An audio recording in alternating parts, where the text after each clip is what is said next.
উবাই ইবনে কাআব রাদিয়াল্লাহু তাআলা আনহুকে উনি প্রশ্ন করলেন, আল্লাহ রাসূল সাল্লাল্লাহু আলাইহি ওয়া আলিহি ওয়াসাল্লাম প্রশ্ন করলেন যে ইয়া আবাল মুনজির, এটা ওনার কুনিয়া, আতাদরি আইয়ু আয়াতিন মিন কিতাবিল্লাহি মাআকা আ'যাম, তুমি কি জানো যে আল্লাহর সর্বশ্রেষ্ঠ আয়াত কোনটা তুমি জানো? তখন উবাই ইবনে কাআব রাদিয়াল্লাহু তাআলা আনহু বললেন যে আল্লাহু লা ইলাহা ইল্লা হুয়াল হাইয়ুল কাইয়্যুম, মানে আয়াতুল কুরসি। এটা কোন আয়াত? আয়াতুল কুরসি। এটা ফরজ সালাতের পর আমরা সবাই পড়ি তো নাকি? মান কারা আয়াতাল কুরসি দুবরা কুল্লি সালাতিন মাকতুবাতিন লাম ইয়ামনাহু মিন দুখুলিল জান্নাতি ইল্লাল মাউত। ফরজ সালাতের পরে যারা আয়াতুল কুরসি পড়ে তার জান্নাতে প্রবেশে কোনো বাধা থাকে না, একটা জিনিস ছাড়া, মানে মৃত্যু, মরণ। লোকটা মরে না তাই জান্নাতে যায় না, মূল্যে জান্নাতি। হে ইয়া আবাল মুনজির, তুমি কি জানো কোরআনের সর্বশ্রেষ্ঠ আয়াত কোনটা? তিনি বললেন যে আয়াতুল কুরসি। এটা শুনে রাসূলুল্লাহ সাল্লাল্লাহু আলাইহি ওয়াসাল্লাম খুব খুশি হলেন। খুশি হয়ে কি করলেন? ফাদারাবা ফি সদরি, তিনি বললেন যে তিনি আমার বুকে একটা আলতো চাপড় দিলেন। এটা ভালোবাসার আলতো চাপড়, এরকম উৎসাহ দেওয়ার জন্য যে সাবাস। আমরা মাঝে পিঠে কাউকে আলতো চাপড় দিয়ে কি বলি? ব্রেভো, সাবাস, মাশাআল্লাহ, এগুলো বলি না? তো রাসূলুল্লাহ সাল্লাল্লাহু আলাইহি ওয়াসাল্লাম বুকে আলতো চাপড় দিয়ে বললেন ওয়াল্লাহি লিয়াহনিকাল ইলমু আবাল মুনজির, তোমার ইলম, তোমার জ্ঞান কল্যাণময় হোক হে আবাল মুনজির, মোবারক হোক তোমার জন্য তোমার ইলম, may knowledge be present for you, তোমার জ্ঞানটা বরকতময় হোক, কল্যাণময় হোক।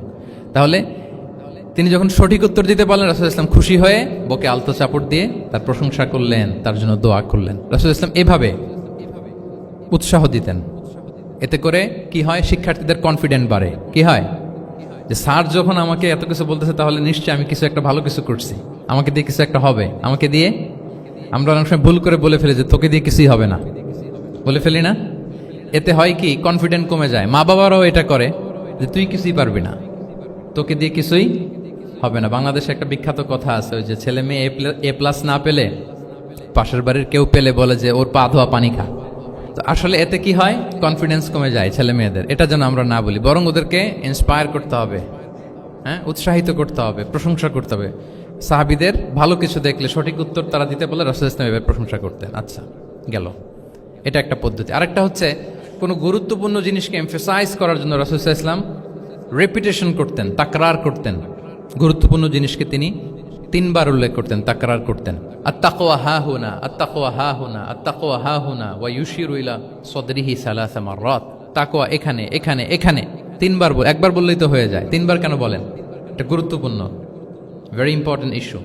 গুরুত্ব বোঝানোর জন্য এমফাসাইজ করতে যে তিনি কোনো জিনিসকে কয়বার বলতেন? 3 বার। বিদায় হজের ভাষণ যখন দিলেন, ভাষণ দেয়া শেষ, এবার বলতেছে আল্লাহুম্মা হাল বাল্লাগতু, আল্লাহুম্মা হাল বাল্লাগতু, আল্লাহুম্মা হাল বাল্লাগতু, আল্লাহুম্মা ফাশহাদ। 3 বার বললেন যে আল্লাহ আমাকে যা পৌঁছাতে বলেছেন, হে মহাসমাবেশ তোমরা বলো আমি কি পৌঁছাতে পেরেছি? আমি কি ঠিকঠাক পৌঁছালাম? আমি কি সব তোমাদেরকে বলেছি? সাক্ষ্য দাও, সাক্ষ্য দাও। সবাই বললো ইয়া রাসূলুল্লাহ, আল্লাহ যেমনটি বলেছেন সব আপনি আমাদের কাছে পৌঁছে দিয়েছেন, কিছু লুকোচুরি করেন নাই, কিছু লুকান নাই। তাহলে 3 বার জানতে চাইলেন, কয়বার? এটা রাসূলুল্লাহ সাল্লাল্লাহু আলাইহি ওয়াসাল্লামের একটা গুরুত্বপূর্ণ অভ্যেস ছিল, যেটাকে তিনি এমফাসাইজ করতে চাইতেন, যেটা গুরুত্বপূর্ণ কোনো বিষয় এটাকে তিনি রিপিট করতেন বারবার, সাধারণত 3 বার। সাধারণত কয়বার? তাহলে গুরুত্বপূর্ণ জিনিসগুলো আমরা বারবার বলবো যাতে আমাদের শিক্ষার্থীরা সহজে সেটা মুখস্থ করে ফেলতে পারে। আবার রাইডিং শেয়ারের আর একটা ঘটনা, মুআয ইবনে জাবাল রাদিয়াল্লাহু তাআলা আনহু, উনি একবার রাসূল সাল্লাল্লাহু আলাইহি ওয়াসাল্লামের সাথে বাহনের পেছনে ছিলেন, হয়তো উট।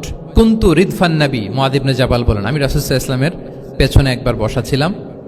তো তখন হঠাৎ করে রাসূল সাল্লাল্লাহু আলাইহি ওয়াসাল্লাম আমাকে ডাক দিলেন। রাসূল সাল্লাল্লাহু আলাইহি ওয়াসাল্লাম সামনে, মুআয ইবনে জাবাল পেছনে। হঠাৎ ডেকে বললেন ইয়া মুআয ইবনে জাবাল, হে মুআয ইবনে জাবাল। তো তিনি বললেন খুব বিনয়ের সাথে, কুলতু লাব্বাইকা রাসূলুল্লাহি ওয়া সা'দাইক, মানে হে আল্লাহ রাসূল আমি হাজির, আমি প্রস্তুত। হে আল্লাহ রাসূল আপনি খালি অর্ডার করেন, বান্দা হাজির। আমরা এরকম বলি না মাঝে মাঝে বাংলায়? কি বলি? বান্দা হাজির, মানে আমি আছি আপনার খেদমত, আপনি বলেন। তো রাসূল সাল্লাল্লাহু আলাইহি ওয়াসাল্লাম বললেন ইয়া মুআয ইবনে জাবাল লাব্বাইকা রাসূলুল্লাহি ওয়া সা'দাইক, ইয়া রাসূলুল্লাহ আমি হাজির। কিন্তু রাসূল সাল্লাল্লাহু আলাইহি ওয়াসাল্লাম কিছু বলেন না, কিছুই বলেন না। আবার যাচ্ছে, উট যাচ্ছে যাচ্ছে যাচ্ছে, কয়েক মিনিট পরে আবার ডাক দিলেন ইয়া মুআয ইবনে জাবাল, হে মুআয। উনি একই কথা, লাব্বাইকা রাসূলুল্লাহ সা'দাইক, হে আল্লাহ রাসূল আমি হাজির, উপস্থিত। আবার ইয়া মুআয ইবনে জাবাল, হে মুআয। তিনি একই কথা বললেন লাব্বাইকা রাসূলুল্লাহ, 3 বার বললেন। 3 বার মুআয ইবনে জাবাল একই উত্তর দিলেন। তার মানে ওনার আগ্রহটা বাড়াচ্ছেন। রাসূল সাল্লাল্লাহু আলাইহি ওয়াসাল্লাম একটা গুরুত্বপূর্ণ কথা বলবেন, এই কথাটা শোনানোর জন্য মুআয ইবনে জাবালের উনি কি করতেছেন, ভেতর থেকে কথা বুঝতেছেন আমার সবাই, আগ্রহটা আরো বাড়াচ্ছেন। যখন দেখলেন যে না, আগ্রহ একেবারে 100-এ 100, এখন বললে সে এটা রিসিভ করতে পারবে, কাজে দিবে, তখন তিনি বললেন যে মুআজ, তুমি কি জানো, হাল তাদরি মা হাক্কুল্লাহি আলাল ইবাদ, বান্দার উপর আল্লাহর হক কি জানো?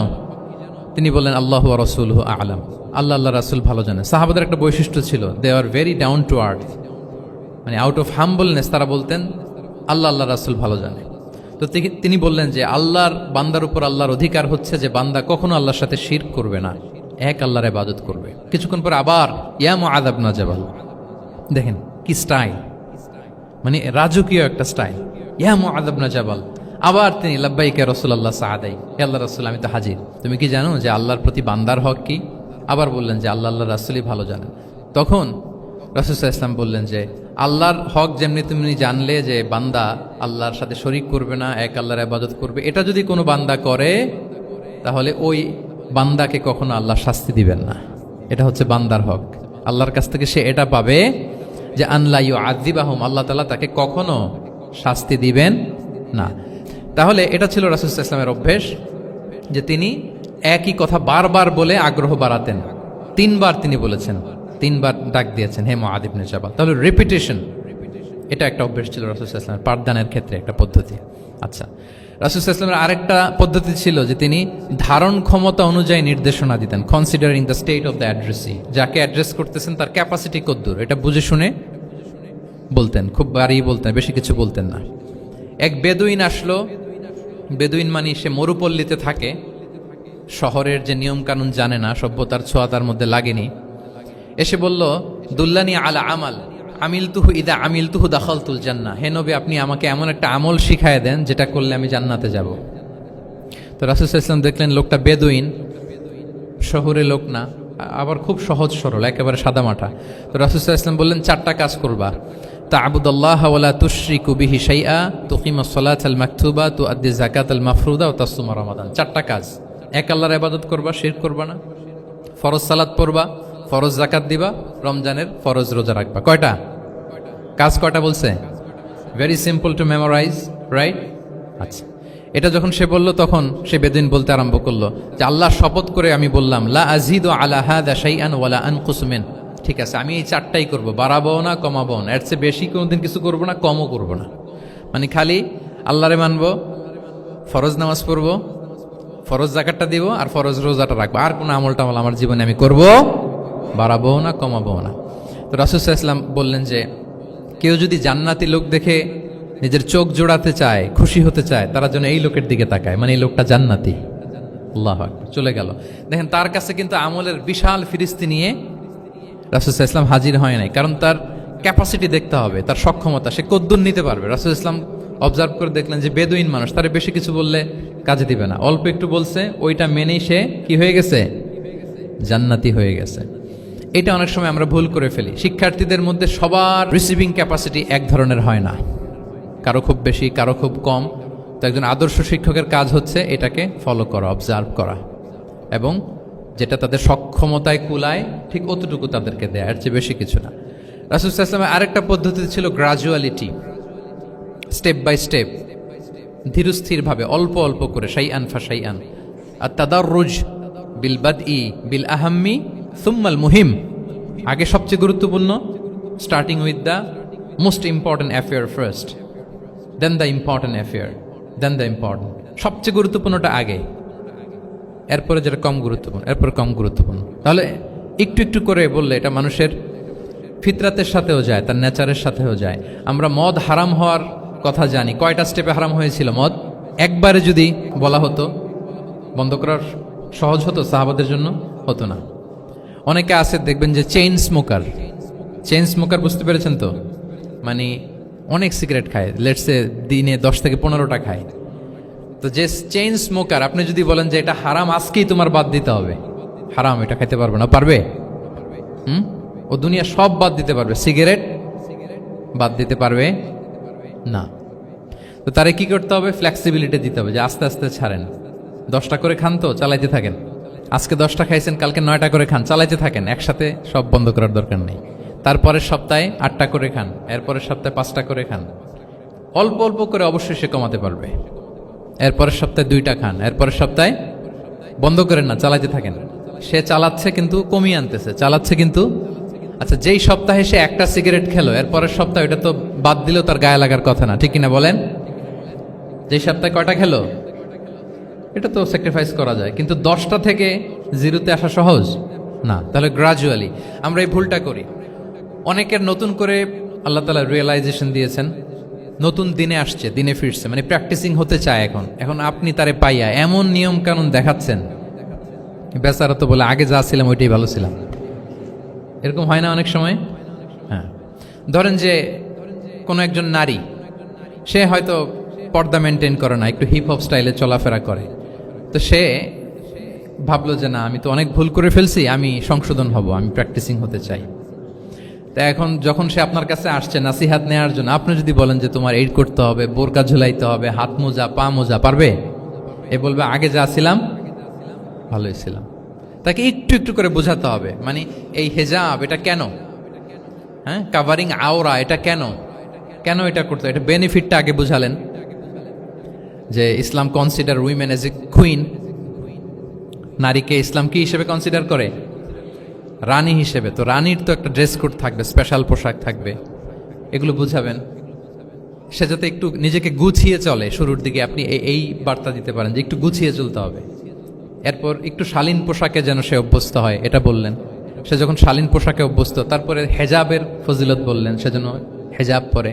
যখন সে হেজাব পরে, এরপরে তাকে নেকাবের কথা বললেন। এইভাবে আস্তে আস্তে তাকে বোঝাতে হবে। কিন্তু একবারে যদি সব চাপিয়ে দেন, বলেন তো আওয়াজ করে, সে কি ওটা রিসিভ করতে পারবে? কারণ এই যে গ্রাজুয়ালিটি আর তাদাররুজ, এই সিস্টেমটা আপনি ভায়োলেট করেছেন, করেন নাই। মুআয ইবনে জাবাল রাদিয়াল্লাহু তাআলা আনহুকে আল্লাহ রাসূল সাল্লাল্লাহু আলাইহি ওয়াসাল্লাম তিনি ইয়ামানের গভর্নর করে পাঠিয়েছেন। তো পাঠানোর আগে he was explaining a teaching guideline to his fellow সাহাবা। ওনাকে শিখাইতেছেন, তুমি যে যাবা মুআল্লিম হিসেবে, গভর্নর হিসেবে, কিভাবে দাওয়াতটা দিবে আগে শোনো। তিনি মুআয ইবনে জাবালকে বললেন, ইন্নাকা তা'তি কওমান মিন আহলিল কিতাব। হে মুআয, জেনে রাখো, এমন একটা এলাকায় তোমাকে পাঠাচ্ছি, তারা কিন্তু আহলে কিতাব, মানে তারা হচ্ছে Jewish and Christian community, they are not Muslim, তারা কিন্তু ইহুদি খ্রিস্টান ওখানে। সো তুমি কিভাবে দাওয়াত দিবা? ফাদউহুম ইলা শাহাদাতি আন লা ইলাহা ইল্লাল্লাহ আন্না মুহাম্মাদুর রাসূলুল্লাহ। প্রথমে তাওহীদের দাওয়াত দিবা। আওয়াজ করে বলেন, প্রথমে দাওয়াত হবে কিসের? তাওহীদের। ফাইনহুম আতাউ লিযালিক, বাক্যটা খেয়াল করেন। যখন তারা এটা মেনে নিবে, এটাতে অভ্যস্ত, তারপর তুমি দাওয়াত দিবা যে আল্লাহ প্রতিদিন 5 ওয়াক্ত সালাত ফরজ করেছেন। কয় ওয়াক্ত? 5 ওয়াক্ত সালাত। আচ্ছা, ফাইনহুম আতাউ লিযালিক, যখন তারা 5 ওয়াক্তে সালাতে অভ্যস্ত হবে, তখন বলবা যে আল্লাহ তাআলা ধনীদের উপর যাকাত ফরজ করেছেন। ফাইনহুম আতাউ লিযালিক, যখন ওইটা মানবে, এরপরে বলবা রমজানের রোজা ফরজ করেছেন। সুবহানাল্লাহ, সুবহানাল্লাহ, আল্লাহু আকবার। তাহলে ধাপে ধাপে দেখেন, এই যে টিচিং গাইডলাইন তিনি দিচ্ছেন ওনার ফেলো সাহাবাকে, ফেলো ক্যাম্পেনিয়নকে, যে তুমি ইয়ামানে যে একবারে সব বিধান তুমি যা জানো, মনে করো না যে সবাই ওইটা মানবে। তারা জুইশ, তারা ক্রিশ্চিয়ান, একটু একটু করে তাদেরকে দাওয়াত দিতে হবে। তাহলে গ্রাজুয়ালিটি পাঠদান পদ্ধতির একটা অন্যতম বিষয় হচ্ছে কি? গ্রাজুয়ালিটি, মানে ধাপে ধাপে, ধীরে ধীরে, অল্প অল্প করে বোঝানো। আচ্ছা, রাসূল সাল্লাল্লাহু আলাইহি ওয়াসাল্লাম মাঝে মাঝে কোনো কথার গুরুত্ব বোঝানোর জন্য শপথ করতেন। Drawing attention by making oath, শপথ করে কথার গুরুত্ব বুঝাতেন। তিনি বলতেন, ওয়াল্লাহি ইন্নী লা আস্তাগফিরুল্লাহ ওয়া আতুবু ইলাইহি ফিল ইয়াউমি আকসারা মিন ৭০ মাররা। আল্লাহর শপথ, আমি নবী প্রতিদিন ৭০ বারেরও বেশি তওবা ইস্তেগফার করি। কয় বারেরও বেশি? ৭০ বার। এই কথাটার তাওবা ইস্তেগফারের গুরুত্ব বুঝাতে যে তিনি শুরুতে বলেছেন ওয়াল্লাহি, আল্লাহর শপথ। এরকম অনেক হাদিসে পাওয়া যায়, তিনি বলেছেন ওয়াল্লাযী নাফসু মুহাম্মাদিন বিয়াদিহি, ওই সত্তার শপথ যার হাতে মুহাম্মাদের আত্মা। আবার মাঝে মাঝে বলেছেন ওয়াল্লাযী নাফসি বিয়াদিহি, ওই সত্তার শপথ যার হাতে আমার আত্মা। এভাবে বলে তিনি কথা শুরু করেছেন। যখন তিনি এরকম শপথ করতেন, তখন কথার গুরুত্ব বোঝা যেত। কি বোঝা যেত? গুরুত্ব বোঝা যেত। তাহলে শপথ করে মাঝে মাঝে তিনি জিনিস বোঝাতেন। আচ্ছা, আমরা আমাদের বিভিন্ন প্রেজেন্টেশন বা লেকচার বোঝানোর জন্য অনেক মিনস ইউজ করি না? আল ওয়াসাইল আত তালিমিয়া, এটাও কিন্তু রাসূল সাল্লাল্লাহু আলাইহি ওয়াসাল্লাম করতেন। আমরা কি কি করি আমি তো জানি না আপনাদের আইএসসিতে ক্লাসরুমগুলো কেমন, নিশ্চয়ই সেখানে হোয়াইট বোর্ডে তো আছেন। হোয়াইট বোর্ডে কি দিয়ে লেখা হয়? মার্কায়। আচ্ছা, প্রেজেন্টেশন স্লাইড মাঝে মাঝে ইউজ করেন না? বা টিচার করে কিনা? তো সেটা কিভাবে করে? মাইক্রো প্রজেক্টর দিয়ে করে। এগুলো হচ্ছে আল ওয়াসাইল আত-তালিমিয়া। তো রাসূল সাল্লাল্লাহু আলাইহি ওয়াসাল্লামের সময় তো এই স্লাইডও ছিল না, ডিজিটাল বোর্ডও ছিল না, হোয়াইট বোর্ডও ছিল না, হ্যাঁ, মার্কার ছিল না, ওইরকম কিছু ছিল না। তো উনি কি ইউজ করতেন? উনিও চমৎকার চমৎকার কিছু মাধ্যম ইউজ করতেন, আপনারা শুনলে অবাক হবেন। আপনাদের মনোযোগ আছে তো সবার, না? আচ্ছা, আমরা দেখি যে উনি কি কি ইউজ করতেন। উনি অনেক ধরনের ভিজুয়াল ডেমনস্ট্রেশন করতেন। ভিজুয়াল ডেমনস্ট্রেশন মানে যেটা আপনি চোখ দিয়ে দেখে শিখে ফেলবেন, বুঝে যাবেন। Visual demonstration.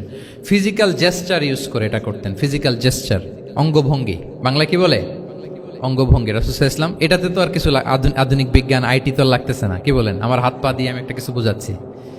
তো রাসূল সাল্লাল্লাহু আলাইহি ওয়াসাল্লাম কিন্তু এটা করতেন। একবার তিনি ইয়াতিমের রক্ষণাবেক্ষণ যারা করে তাদের মর্যাদা কত, ফজিলত কত, এটা বোঝাতে যে একবার তিনি বলতেছেন, আনা ওয়া কাফিলুল ইয়াতিমি ফিল জান্নাতি কাহাতাইন, আমি এবং এতিমের রক্ষণাবেক্ষণকারী জান্নাতে ঠিক এইভাবে থাকবো। এইভাবে থাকবো মানে খুব কাছাকাছি থাকবো। He will be my neighbour, very close neighbour. এবং বোঝাতে যে এই যে উস্তা আর সাব্বাবা, দুই আঙ্গুল এভাবে, এই আঙ্গুল থেকে এই আঙ্গুলের দূরত্ব কতটুকু? 1 মাইল নাকি কত? একেবারে কাছে। এই আঙ্গুল থেকে আঙ্গুলের তেমন কোনো দূরত্বই নাই, মানে খুব কাছে। এটা দিয়ে তিনি বুঝালেন, আমি এবং এতিমের রক্ষণাবেক্ষণকারী ঠিক এভাবে থাকবো যেভাবে এই দুটো আঙ্গুল কাছাকাছি। আল্লাহু আকবার। তাহলে এই যে ফিজিক্যাল জেস্চার ইউজ করলেন কিনা, অঙ্গভঙ্গি, এটাকে বলে ভিজুয়াল ডেমনস্ট্রেশন। কি বলে? Visual demonstration. এবং রিসার্চাররা বলতেছেন যে approximately 80% of human learning comes through the visual demonstration. মানে আইজ দিয়ে, চোখ দিয়ে আমরা আমাদের শেখার 80% শিখে ফেলি। আমাদের শিখনের অলমোস্ট 80% আমরা দেখে দেখে শিখি। তাহলে রাসূল সাল্লাল্লাহু আলাইহি ওয়াসাল্লাম ভিজুয়াল ডেমনস্ট্রেশন করলেন, আনা ওয়া কাফিলুল ইয়াতীমি ফিল জান্নাতি কাহাতাইন। আচ্ছা, আরও দেখি হাদিসে এরকম আরও পাওয়া যায়। আমরা যে মুমিনরা ভাই ভাই, বিভিন্ন হাদিসে বিভিন্ন টেক্সটে রাসূল সাল্লাল্লাহু আলাইহি ওয়াসাল্লাম বলেছেন। এটা ইসলামের একটা খুব মৌলিক কথা, আমরা সবাই জানি না? আমরা সবাই কি এই অডিটোরিয়ামে আমরা যারা বসে আমরা সবাই কি? আল মুমিনু আখুল মুসলিম, একে অপরের ভাই। আমাদের মধ্যে আবার আরেকটা সমস্যা আছে, আমরা দেখা যায় যে প্রত্যেকে যেই দল করে ওই দলের এরা ভাই ভাই আর কি, এরকম। এই হাদিসের একটা নিজস্ব অর্থ বলয় আমরা করে নিয়েছি যে ভাই ভাই ঠিক আছে, বাট আমি এই দলের, আমরা ভাই ভাই। আচ্ছা, ওরা ওই দল, তো ওরা কি নিজেরা নিজেরা আসলে কি এই ভাই ভাই নাকি? না। যারাই কালেমা শাহাদাতে বিশ্বাসী, যারা আমাদের কেবলাকে কেবলা মানে, যারা ঈমান এনেছে, তারা সবাই আমরা কি? ভাই ভাই। এই যে আমাদের ভ্রাতৃত্বের বন্ধনটা যে খুব অটুট এবং মজবুত, সুদৃঢ়, এটা বোঝানোর জন্য রাসূল ইসলাম একবার বললেন, আল মুমিনু লিল মুমিনি কাল বুনিয়ান, মুমিন যে ভাই ভাই, এই ভ্রাতৃত্বের বন্ধন হচ্ছে সুদৃঢ় প্রাচীরের মতো। ইয়াশুদ্দু বা'দুহু বা'দা, one side strengthening the other. একটা বড় প্রাচীর, যেমন এই বিল্ডিংটা যেমনি এই পাশ ওই পাশটাকে মজবুত করে ধরে রেখেছে, ওই পাশ যেমনি এটাকে মজবুত করে ধরে ঠায় দাঁড়িয়ে আছে বছরের পর বছর, যুগের পর যুগ। রাসূল সাল্লাল্লাহু আলাইহি ওয়াসাল্লাম বললেন, মুমিন যে ভাই ভাই তাদের সম্পর্কটা এরকম সুদৃঢ়। কতটা সুদৃঢ়? এটা বলতে যে ওয়াশাব্বাকা বাইনা আসওয়াবিহি, তিনি হাতের এই 5 আঙ্গুল, এই 5 আঙ্গুলের ভেতরে ঢুকাই দিলেন। এরকম ধরেন তো একটু সবাই। আচ্ছা, ঢুকিয়ে একটু চাপ দেন। এখন ব্যাপারটা অনেক মজবুত হয়ে গেল না? হ্যাঁ, কেউ চাইলে কি সহজে ছোটাতে পারবে? না। তাহলে এই যে আরেকটা ভিজুয়াল ডেমনস্ট্রেশন পাইছেন, পেয়েছেন? ফিজিক্যাল জেস্চার, অঙ্গভঙ্গি করে তিনি বুঝাইলেন যে আমাদের ভ্রাতৃত্বটা এরকম মজবুত। মানে ওনার কাছে যা ছিল ওইটা বুঝাতে যে তিনি এই ফিজিক্যাল জেস্চারটা নিয়েছেন যে মুমিন ভাই ভাই এবং আমাদের ভ্রাতৃত্বের বন্ধনটা ঠিক এরকম মজবুত, লাইক দিস। তাহলে এটাকে বলে ভিজুয়াল ডেমনস্ট্রেশন, যেহেতু এতে করে সাহাবারা সহজে বুঝতো, এটা দিয়ে সহজে বুঝলো। আবার মাঝে মাঝে তিনি ড্রয়িং করেছেন, আমাদের মতো ডিজিটাল সিস্টেমে ড্রয়িং করে না, এখন তো খুব ইজি। তো তিনি কিভাবে ড্রয়িং করেছেন, একবার সাহাবীদেরকে নিয়ে তিনি মরুভূমির মাঝখানে খেজুরের ডাল নিয়ে একটা স্ট্রেট লাইন, সরল রেখা আঁকলেন। খাত্তা লানা রাসূলুল্লাহ সাল্লাল্লাহু আলাইহি ওয়াসাল্লাম খাত্তান, আল্লাহ রাসূল সাল্লাল্লাহু মরুভূমিতে খেজুরের ডাল দিয়ে টেনে একটা স্ট্রেট লাইন, মানে সরল রেখা আঁকলেন। একে বললেন হাযা সাবিলুল্লাহ, এটা হচ্ছে আল্লাহর রাস্তা, মানে সিরাতুম মুস্তাকিম। এরপর এই স্ট্রেট লাইন, সরল রেখার ডানে বায়ে ছোট ছোট অনেকগুলো দাগ কাটলেন খেজুরের ডাল দিয়ে, আর বললেন হাযিহি সুবুলুশ শাইতান, এগুলো হচ্ছে শয়তানের রাস্তা। ফি কুল্লি সাবিলিন শাইতান, এই প্রত্যেকটা রাস্তায় একটা করে শয়তান থাকে, সে তার শয়তানি কাজের হাতছানি তোমাদের দেয়। তাহলে খেজুরের ডাল দিয়ে একটা স্ট্রেইট লাইন সরল রেখা করে বললেন এটা সিরাতুল মুস্তাকিম সাবিলুল্লাহ, আর ডানে বায়ে ছোট ছোট দাগ কেটে বললেন এগুলো হচ্ছে সাবিলুশ শয়তান। ওই পথে শয়তানের হাতছানি দেয়া পথে কভু যাওয়া যাবে, বরং সিরাতুল মুস্তাকিমে থাকা লাগবে। তাহলে এই যে ভিজুয়াল ডেমনস্ট্রেশন ব্যাপারটা ক্লিয়ার হয়েছে না? কাফিলুল ইয়াতীমি কাহাতাইন শাব্বাকা বাইনা আসাবিহি খাত্তালানা রাসূল সাল্লাল্লাহু আলাইহি ওয়াসাল্লাম খাত্তা। তাহলে এভাবে ওনার সাধ্যের নাগালে যা যা ছিল সাহাবাদেরকে আরো বুঝাতে, ভালো করে to clarify the issue, to visualise the matter, রাসূল সাল্লাল্লাহু আলাইহি ওয়াসাল্লাম এগুলোর ব্যবহার করেছেন। এরপর মাঝে মাঝে সাহাবীদের মস্তিষ্কের যাতে ব্যায়াম হয়, শিক্ষার্থীর কল্পনার জগতে কোনো কিছু চিত্রায়িত করা, এতে করে মস্তিষ্কের ব্যায়াম হয় আর কি, to enhance the power of imagination, আপনার ইমাজিনারি পাওয়ারকে ডেভেলপ করবার জন্য। রাসূল সাল্লাল্লাহু আলাইহি ওয়াসাল্লাম হাদিসে এরকম অনেক কথা বলেছেন যে তোমরা একটু ভাবো তো, এরকম হইলে কেমন হয়, এমন হইলে কেমন হয়, তেমন হইলে কেমন হবে। এই কথাগুলো যখন বলতেন সাহাবারা ভাবনার জগতে হারিয়ে যেত, ভাবতেন, কল্পনার রাজ্যে হারিয়ে যেতেন, ওনাদের মস্তিষ্কের ব্যায়াম হতো, ইমাজিনেশনের যে পাওয়ার এটা ডেভেলপ করতো, এমনটা পাওয়া যায়। রাসূল ইসলাম একবার বললেন আরাআইতুম লাউ আন্না নাহরান বিবাবি আহাদিকুম ইয়াগতাসিলু মিনহু কুল্লা ইয়াউমিন খামসা মাররাতিন হাল ইয়াবকা মিন দারানিহি শাই।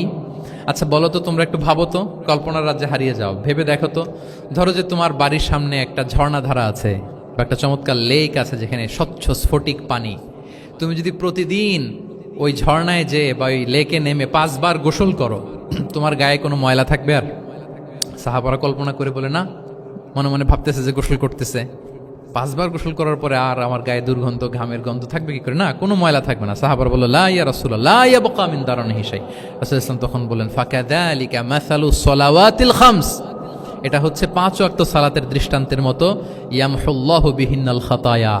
কারো ঘরের সামনে যদি একটা স্বচ্ছ লেক থাকে, পানির ফোয়ারা, সে যদি 5 বার গোসল করে তার গায়ে যেমনি কোনো দুর্গন্ধ, ময়লা, আবর্জনা কিছু থাকে না, কেউ যখন 5 ওয়াক্ত সালাত আদায় করে তখন এই সালাতও তার সব গুনাহগুলোকে ধুয়ে মুছে এরকম পাক পবিত্র সাফ করে দেয়। সুবহানাল্লাহ। বুঝে গেলেন যে সালাওয়াতুল খামস কিভাবে আমাদের পাপ মুছে ক্লিনজিং করে, এটা সাহাবারা ইজিলি বুঝে গেলেন। তাহলে ভেবে দেখো তো, চিন্তা করো তো, এটা বলে বেসিকলি দ্য পাওয়ার অফ ইমাজিনেশনকে রাসূল সাল্লাল্লাহু আলাইহি ওয়াসাল্লাম ইনহ্যান্স করার চেষ্টা করলেন। এভাবেও সাহাবাদেরকে তিনি মাঝে মাঝে বুঝাতেন। রাসূল সাল্লাল্লাহু আলাইহি ওয়াসাল্লাম মাঝে মাঝে দেখা যায় যে সহজ করে বুঝাতে যে রূপক অর্থবোধক শব্দের প্রয়োগ করতেন, মাজাজ বা ইস্তেআরা। তো মাজাজ বা ইস্তেআরা মানে হচ্ছে মেটাফোর, কোনো জিনিসকে আরো সহজ করে বোধগম্যময় করতে রাসূল সাল্লাল্লাহু আলাইহি ওয়াসাল্লাম এই মেটাফোরকে ইউজ করতেন। যেমন রাসূল সাল্লাল্লাহু আলাইহি ওয়াসাল্লাম নারীদের প্রতি সদয় হওয়ার জন্য পুরুষদেরকে তিনি বলেছেন রিফকান বিল কাওয়ারির, অর্থাৎ কাঁচগুলোর সাথে ভালো আচরণ করো, মানে কাঁচগুলোকে দেখে রেখো। কাঁচের পাত্র দিয়ে তিনি নারীদেরকে, স্ত্রীদেরকে বুঝিয়েছেন রিফকান বিল কাওয়ারির। আচ্ছা বলেন তো, কাঁচের গ্লাস, প্লেট, তৈজসপত্র এক বাড়ি থেকে যদি আরেক বাড়িতে, লেটসে আপনি বাসা শিফট করবেন, আপনার কাছে অনেক কাঁচের তৈরি গ্লাস, প্লেট, তৈজসপত্র আছে। চট্টগ্রামের এই থানা থেকে ওই থানায় আপনি বাসা চেঞ্জ করুন, এগুলো নেওয়ার সময় আপনারা কি করেন বলেন? র্যাপিং করে, এক্সট্রা প্রিকশন নিয়ে খুব সাবধানে এটাকে ধরতে হয়, রাখতে হয়, সেট করতে হয়, নামাতে হয়, ঠিক কিনা বলেন? এটা বোঝাতে যে নারীদের সাথে কোমল আচরণ করো, সদয় আচরণ করো, এটা বোঝাতে যে রাসূল সাল্লাল্লাহু আলাইহি ওয়াসাল্লাম বলেছেন রিফকান বিল কাওয়ারির। একবার স্ত্রীরা, আমাদের আম্মা জানেরা রাসূল সাল্লাল্লাহু আলাইহি ওয়াসাল্লামের সাথে সফরে যাচ্ছেন, খুব সম্ভবত হজের সফরে। তো ওনারা যখন পালকিতে চড়বেন, ওখান থেকে হাওদাজে উঠাবেন, খুব দ্রুত তাড়াহুড়ো করে কিছু লোকজন ওই পালকি উঠাচ্ছিল। তখন রাসূল সাল্লাল্লাহু আলাইহি ওয়াসাল্লাম বললেন ওয়াই হাক ইয়া আনজাসা সাউকাকা রিফকান বিল কাওয়ারির, খুব সাবধানে নিয়ে যাও, কাজগুলোকে একটু দেখে শুনে নাও, কাচের বোতলগুলো, গ্লাসগুলো দেখে শুনে নাও, মানে স্ত্রীদেরকে একটু দেখে শুনে যত্নের সাথে নিয়ে নাও। তাহলে নারীদেরকে কিসের সাথে তুলনা করেছেন? কাচের গ্লাস, কাচের তৈজসপত্র, কাচের সামগ্রী, যাতে বুঝতে সুবিধা হয়। কাচের গ্লাস তোমরা যেমনে ধরো, রাখো, ডিল করো, নারীদের সাথেও এভাবে কি কোমল আচরণ করতে হবে। আচ্ছা, আমি শুরুতেই বলেছিলাম যে রাসূল সাল্লাল্লাহু আলাইহি ওয়াসাল্লামের সাহাবীদেরকে কিছু শেখানো পদ্ধতিটা মেইনলি কি ছিল? কি বেসড? কারো মনে আছে? QnA based, right? এই তো মাশাআল্লাহ। কিউএনএ মানে প্রশ্নোত্তরমূলক। সাহাবারা প্রশ্ন করতো, রাসূল সাল্লাল্লাহু আলাইহি ওয়াসাল্লাম উত্তর দিতেন। কারণ কোরআনেও আমাদেরকে উৎসাহিত করা হয়েছে ফাসআলু আহলা যিকরি ইন কুনতুম লা তা'লামুন, যদি না জানো তাহলে আহলু যিকির বা আহলুল ইলমকে জিজ্ঞেস করে জেনে নাও। এবং রাসূল সাল্লাল্লাহু আলাইহি ওয়াসাল্লাম বলেছেন ফা ইন্নামা শিফাউল আইয়ি আস-সুআলু, অজ্ঞতার চিকিৎসা হচ্ছে প্রশ্ন করা। আপনি জানেন না তো আপনার কাজ কি করবেন? প্রশ্ন করবেন। আপনার টিচারকে প্রশ্ন করবেন, আপনার শায়েখকে কোশ্চেন করবেন। রিসার্চারকে আপনি বারবার কোশ্চেন করতে হবে, প্রশ্ন বানে তাকে জর্জরিত করতে। যত কোশ্চেন করবেন তত আপনি শিখতে পারবেন, যত কোশ্চেন করবেন তত আপনি শিখতে পারবেন। রাসূল সাল্লাল্লাহু আলাইহি ওয়াসাল্লাম এই পদ্ধতিটা সবচেয়ে বেশি অবলম্বন করতেন। কিছু নমুনা তো আমরা ইতিমধ্যে দেখেছি। আমরা আরও ভিতরে ঢুকি। রাসূল সাল্লাল্লাহু আলাইহি ওয়াসাল্লাম মাঝে মাঝে সাহাবাদেরকে প্রশ্ন করতেন, drawing attention of the listener by throwing question. প্রশ্ন ছুড়ে দেওয়ার মাধ্যমে ওনাদের মনোযোগ আছে না নাই এটা দেখতেন। এই যে মাঝে মাঝে আমি আপনাদেরকে জিজ্ঞেস করলে দেখা যায় যে আমি বুঝতে পারি যে আপনারা আমার সাথে আছেন না নাই। আপনাদের মনোযোগ আছে তো? আচ্ছা, ঠিক আছে, প্রশ্ন করব একটু পরে। পুরো আলোচনা শেষে দিয়ে একটা প্রশ্ন করব, দেখি কে কতটুকু মনে রাখতে পারলেন। তো রাসূল সাল্লাল্লাহু আলাইহি ওয়াসাল্লাম একবার প্রশ্ন করলেন সাহাবাদেরকে, তাদের অ্যাটেনশন যাতে গ্রো করে। তিনি বললেন যে ইন্না মিনা শাজারি শাজারাতান লা ইয়াসকুতু ওয়ারাকুহা মাসালুহা ইন্নাহা মাসালুল মুসলিম হাদিসুনি মা হিয়া। তিনি সাহাবাদেরকে বললেন, সাহাবারা, এক ধরনের গাছ আছে যে গাছের পাতা কখনো ঝরে না। কি কখনো ঝরে না? আচ্ছা, এর দৃষ্টান্ত হচ্ছে মুসলিমের দৃষ্টান্তের মতো। হাদিসুনি মা হিয়া, বলো তো এটা কোন গাছ? যখন বলছে কোন গাছ, সাহাবারা চলে গেছে অনেক দূরে। সহজ হলে তার জিজ্ঞেস করবে না, নিশ্চয়ই আনকমন কোনো গাছ।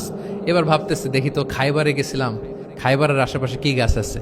ওই যে তাবুকে ঘুরে আসলাম, তাবুকের পথিমধ্যে ক্যাকটাস, গুলমলতা, আরবের কি কি গাছ। ঘুরতে ঘুরতে সবাই দেখেছে না ওগুলোর তো পাতা ঝরে।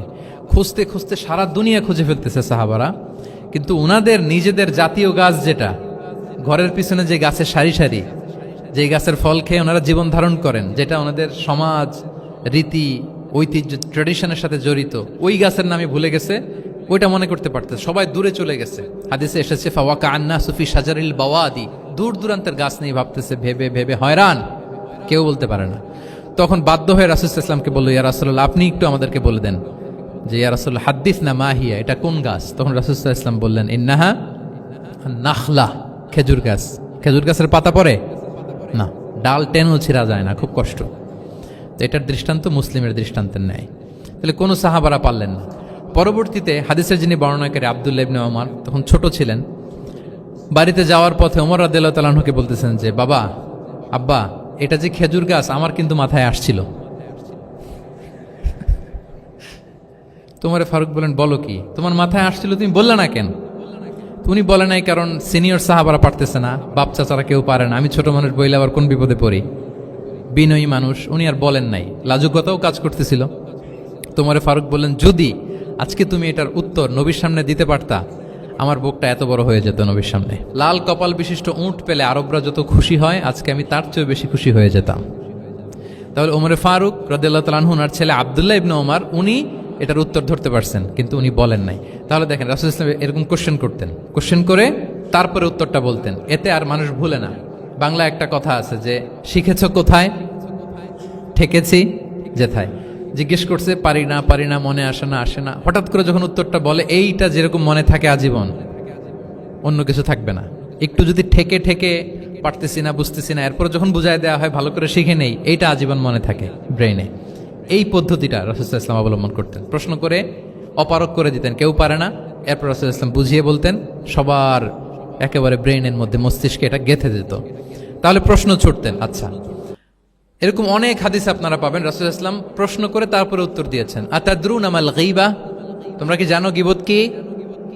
সাহাবারা বলে, আল্লাহ আল্লাহ রাসূল ভালো জানেন। যিকরাকা আখাকা বিমা ইয়াকরা, বলে দিলেন।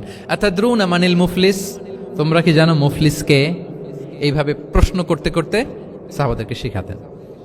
আচ্ছা, আল্লাহ রাসূল সাল্লাল্লাহু আলাইহি ওয়াসাল্লামের আরেকটা অভ্যেস ছিল প্রশ্নের পিঠে প্রশ্ন ছুড়ে দেওয়া। মানে কোনো সাহাবী যদি প্রশ্ন করত, রাসূল সাল্লাল্লাহু আলাইহি ওয়াসাল্লাম তো উত্তর দিয়ে জানিয়ে দিতেন। মাঝে মাঝে জানিয়ে না দিয়ে প্রশ্নের পিঠে আবার উনি কি করতেন, প্রশ্ন ছুড়ে দিতেন। এটাও পাওয়া যায়। আচ্ছা, এক সাহাবী এসে বলে, ইয়া রাসূলুল্লাহ মাতা সাআ, হে নবী, কিয়ামত কখন হবে? রাসূল সাল্লাল্লাহু আলাইহি ওয়াসাল্লাম কখন হবে উত্তর না দিয়ে প্রশ্ন করলেন, ওয়া মাযা আ'দাততা লাহা, কিয়ামতের তোমার কি প্রিপারেশন, আগে ওইটা বলো। কিয়ামত কবে হবে জানার জন্য এত ব্যতিব্যস্ত, আগে বলো হোয়াটস ইউর প্রিপারেশন ফর কিয়ামা, তোমার কি প্রস্তুতি। তাইলে আরেকটা প্রশ্ন, প্রশ্নের বিপরীতে উনি উত্তর না দিয়ে উনি আবার কি করলেন? সবাই বলুন তো, উনি আবার কি করলেন? উনি নিজে আবার প্রশ্ন করলেন। তুমি জিজ্ঞেস করলে কিয়ামত কবে, তুমি বলো কিয়ামতের প্রিপারেশন কি নিছো বলো। তো সে বলে যে, লা শাই ইয়া রাসূলুল্লাহ, আমার কোনো প্রিপারেশন নাই, ইল্লা আন্নী উহিব্বুল্লাহ ওয়া রাসূলা, শুধু একটা জিনিসই আছে যে আমি আল্লাহ এবং আল্লাহর রাসূলকে ভালোবাসি। রাসূল সাল্লাল্লাহু আলাইহি ওয়াসাল্লাম বললেন, আনতা মা আমান আহবাবতা, তুমি যাদেরকে ভালোবাসো তাদের সাথেই জান্নাতে থাকবে। আল্লাহ রাসূলকে ভালোবাসো, তাদের সাথে তুমি কই থাকবে? জান্নাতে থাকবে। তাহলে প্রশ্নের পিঠে প্রশ্ন ছুড়ে দেওয়া। এরপর একই প্রশ্নের জবাবে ভিন্ন ভিন্ন জনকে ভিন্ন ভিন্ন উত্তর দিয়েছেন রাসূল সাল্লাল্লাহু আলাইহি ওয়াসাল্লাম। এটাকে এডুকেশনের ভাষায় বলে পার্সোনালাইজেশন। কি বলে? মানে যার যেটা লাগবে। শিক্ষক ভালো বুঝে, কয়েকটা ক্লাস নিলে উনি বুঝে ফেলে যে কার রিসিভিং ক্যাপাসিটি কতদূর, কার কোনটাতে ঘাটতি, কার কোনটাতে সমস্যা। একজন আদর্শ শিক্ষক, একজন চৌকস শিক্ষক, তিনি খুব সহজে এটা ধরে ফেলেন। তো রাসূল সাল্লাল্লাহু আলাইহি ওয়াসাল্লাম হি was a very good observer. তিনি বুঝে ফেলতেন যে কার কোনটায় ঘাটতি। ফলে একই প্রশ্নের উত্তর উনি এক একজনকে এক একভাবে দিতেন। কেন? Based on the need of the addressee. যার যেটা দরকার ওইটার উপর গুরুত্ব আরোপ করে, যার যেটাতে ঘাটতি আছে সেটাতে গুরুত্ব আরোপ করে তিনি এক একজনকে কি করতেন? এক এক রকম উত্তর। অনেক সাহাবারা এরকম প্রশ্ন করেছেন যে আইয়ুল আ'মালি আফদাল ইয়া রাসূলুল্লাহ, সবচেয়ে শ্রেষ্ঠ আমল কোনটা? তিনি এক একজনকে এক একটা বলেছেন। কখনো বলেছেন যে আল্লাহর উপর ঈমান আনা, আল ঈমানু বিল্লাহি ওয়াহদা। কাউকে বলেছেন যে আল জিহাদ ফি সাবিলিল্লাহ, কাউকে বলেছেন আস-সালাতু ফি ওয়াক্তিহা, অন টাইমে সালাত পড়া। তার মানে যার যেটাতে ঘাটতি ছিল। কাউকে বলেছেন বিররুল ওয়ালিদাইন, কারণ তিনি দেখেছেন তার সাথে তার মা বাবার সম্পর্কে একটু ঘাটতি আছে, তারা এটা বলি, কারণ সবগুলোই ভালো কাজ, সবগুলোই কি ভালো কাজ। তাহলে যার যেটাতে ঘাটতি আছে সেটাতে গুরুত্ব আরোপ করে, এটা রাসূল সাল্লাল্লাহু আলাইহি ওয়াসাল্লাম করেছেন। মাঝে মাঝে রাসূল সাল্লাল্লাহু আলাইহি ওয়াসাল্লাম সাহাবীদেরকে মানে শিক্ষার্থীদেরকে উত্তর জানার জন্য ব্যাপকভাবে আগ্রহী করে তুলতেন। হ্যাঁ, এটাকে আরবিতে বলে তাশওয়ীকুস সামিঈন ইলা মা'রিফাতিল জাওয়াব, উত্তর শোনানোর জন্য আগ্রহী করে তোলা। সেক্ষেত্রে মাঝে মাঝে তিনি একটা দুটো শব্দ ইউজ করতেন। কিরকম? যেমন আওয়ালা আদুল্লুকুম, অথবা আলা উখবিরুকুম, আমি কি তোমাদের বলবো না? এটা বললে সাহাবারা বলতেন বলেন বলেন ইয়া রাসূলুল্লাহ, অবশ্যই বলবেন, বালা ইয়া রাসূলুল্লাহ।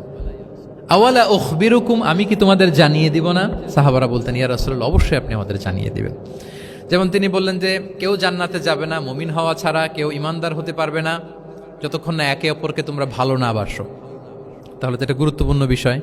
একে অপরকে ভালো না বাসলে নাকি মুমিনই হওয়া যাবে না, আর মুমিন না হলে তো জান্নাতেই যাওয়া যাবে না। তখন রাসূল ইসলাম বললেন আওয়ালা আদুল্লুকুম আলা শাইইন ইযা ফাআলতুমুহু তাহাবাবতুম, আমি কি তোমাদেরকে বলবো না এমন একটা আমলের কথা যেটা করলে তোমাদের পারস্পরিক হৃদ্যতা বাড়বে, ভালোবাসা বাড়বে?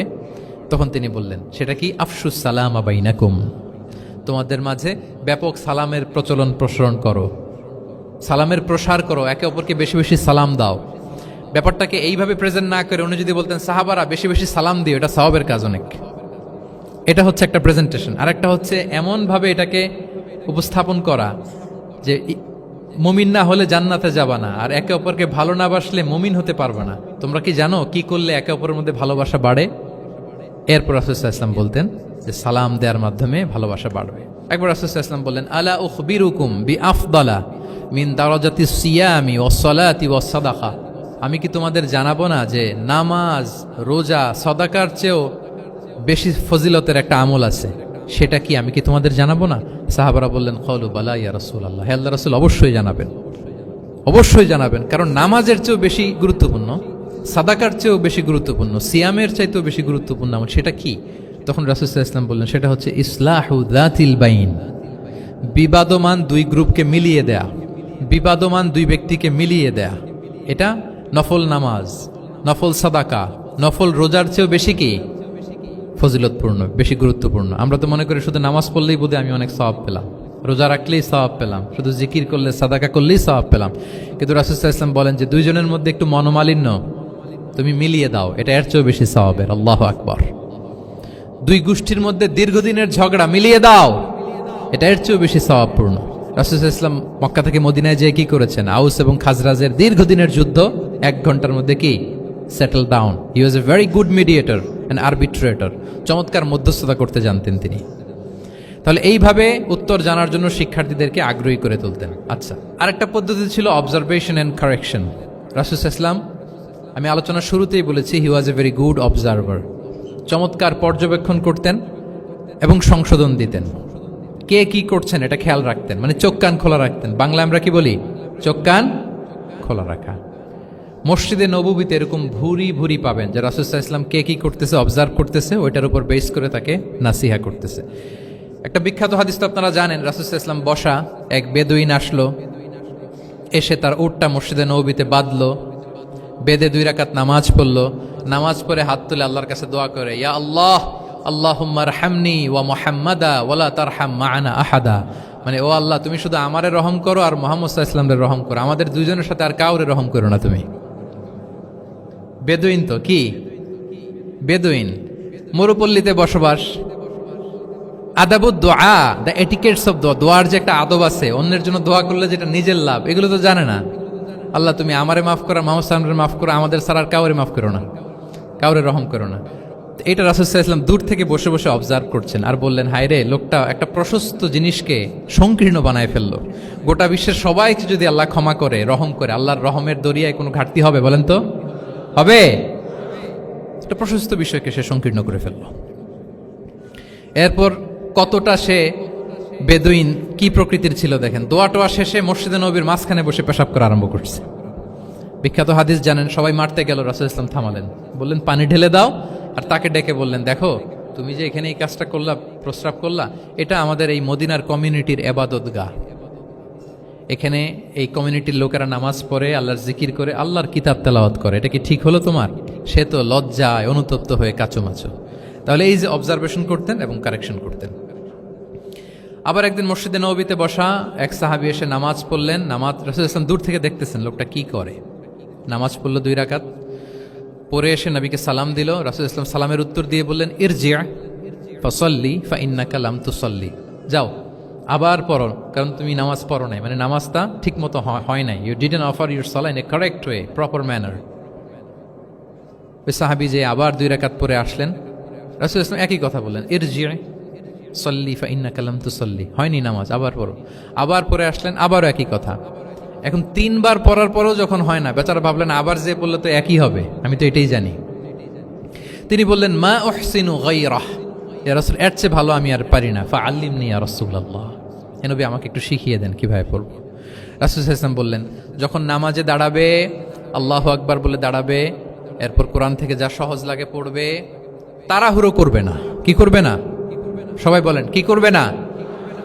নামাজে কোনো তাড়াহুড়ো নাই, নো রাশিং ইন সালাহ, নো হ্যাস্টিনেস ইন সালাহ।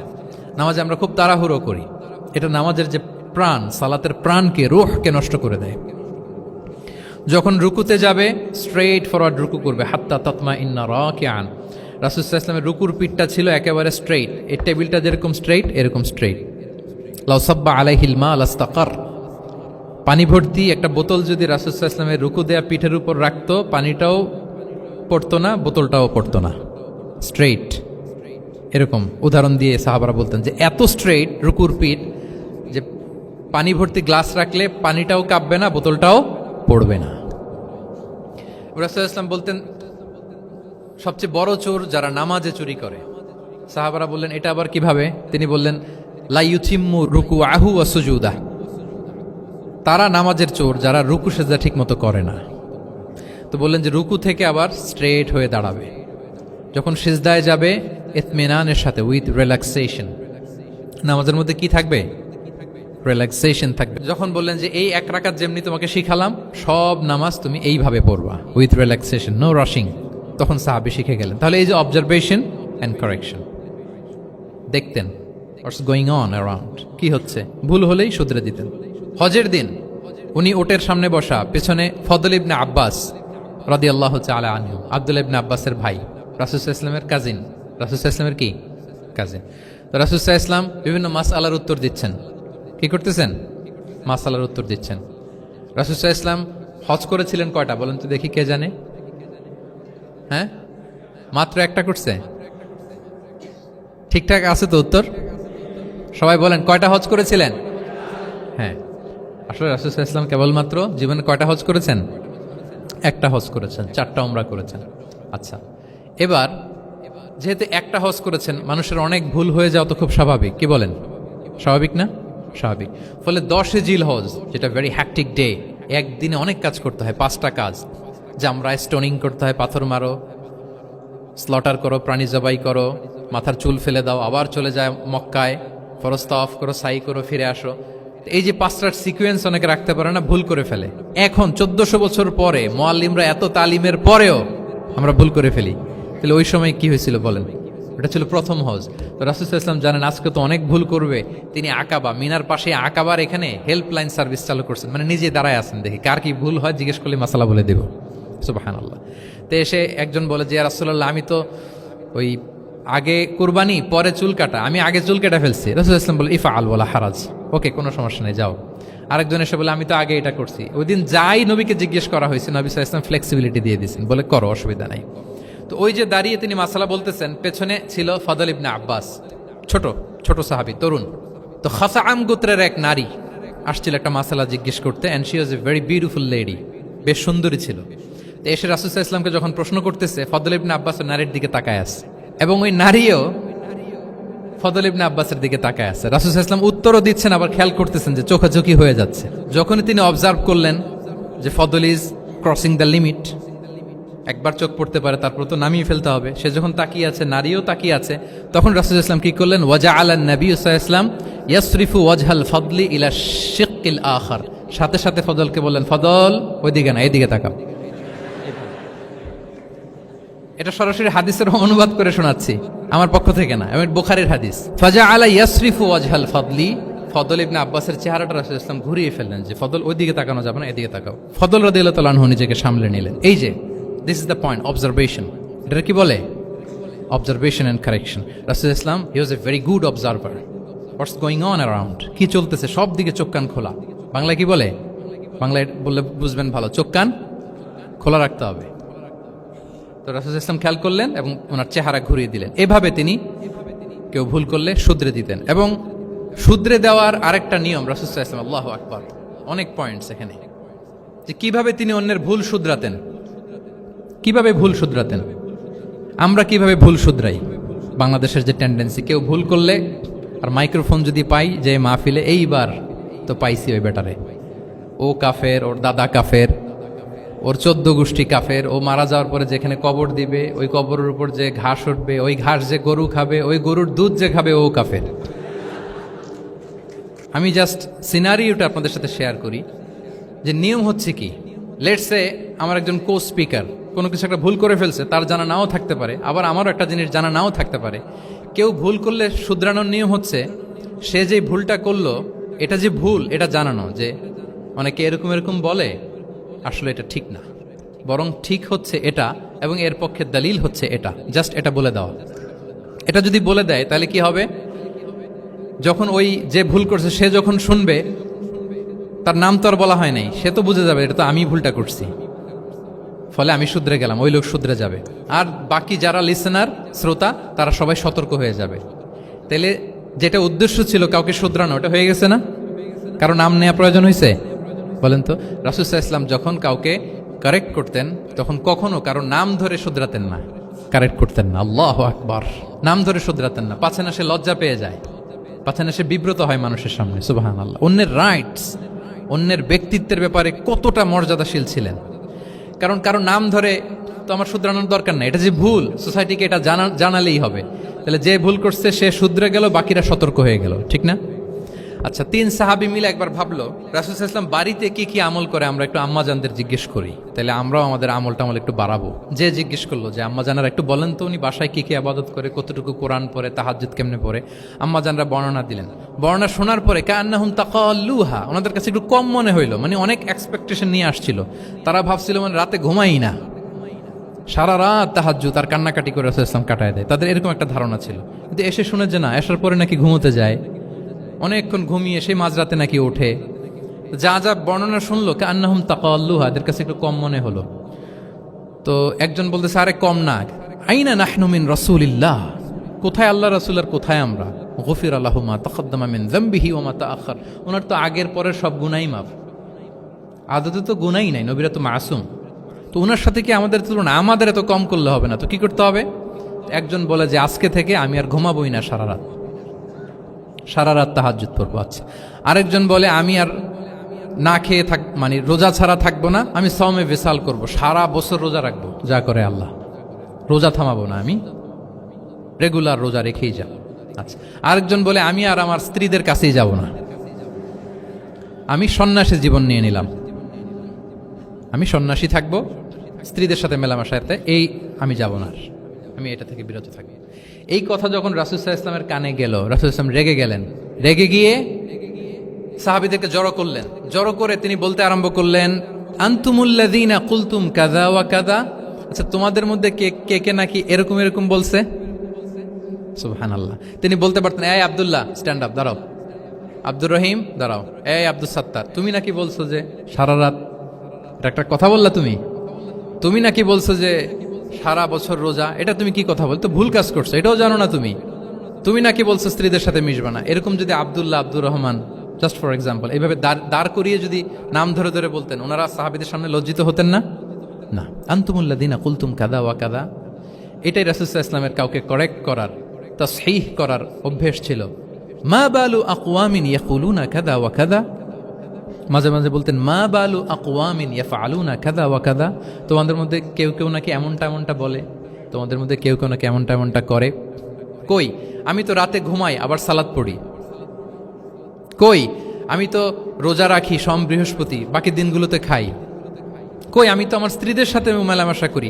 এই সব কিছুকে ব্যালেন্স করেও তো আমার নবুয়তির তো আমার কোনো সমস্যা হয় নাই, আল্লাহ ভীরু হতে তো সমস্যা হয় নাই। ওয়াল্লাহি ইন্নী লা আখশাকুম লিল্লাহি ওয়া আতকাকুম লাহ, আল্লাহর শপথ, আমি তোমাদের চাইতে আল্লাহকে বেশি ভয় করি, আমি তোমাদের চাইতে বেশি মুত্তাকি।